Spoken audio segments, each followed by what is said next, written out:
महाराष्ट्रात नवीन तालुक्यांची निर्मिती होणार. मुख्यमंत्री देवेंद्र फडणवीस यांची माहिती. नव्याने किती तालुके बनणार?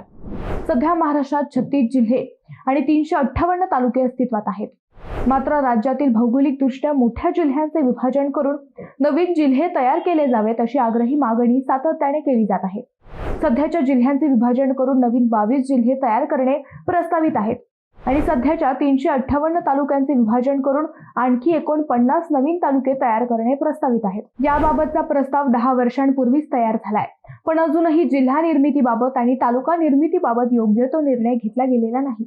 अशातच आता पुन्हा एकदा नवीन तालुका निर्मितीच्या चर्चांना वेग आला आहे. 29 मे 2025 रोजी राज्याचे मुख्यमंत्री देवेंद्र फडणवीस यांच्या हस्ते मराठवाडा विभागातील हिंगोली जिल्ह्यात विविध विकास प्रकल्पांचे भूमिपूजन आणि लोकार्पण करण्यात आले.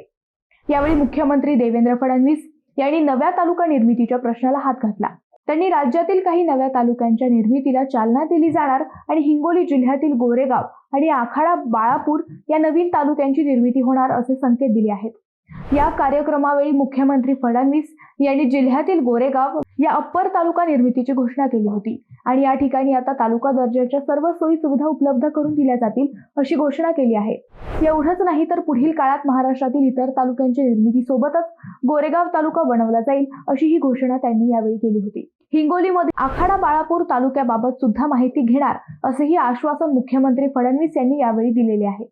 यामुळे मुख्यमंत्री देवेंद्र फडणवीस खरंच राज्यात नवीन तालुक्यांची निर्मिती करणार का हे पाहणे औत्सुक्याचे ठरणार आहे.